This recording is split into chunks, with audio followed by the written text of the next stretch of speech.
சுவையாகும் காவியம் ஓரம் நெஞ்சின் ஓரம்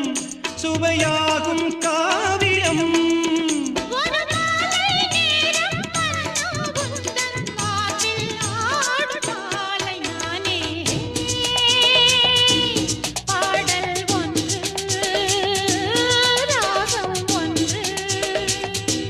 சேரும் போது அந்த கீதம் அதை மீண்டும் மீண்டும் கேட்க தோன்றும் பாடல்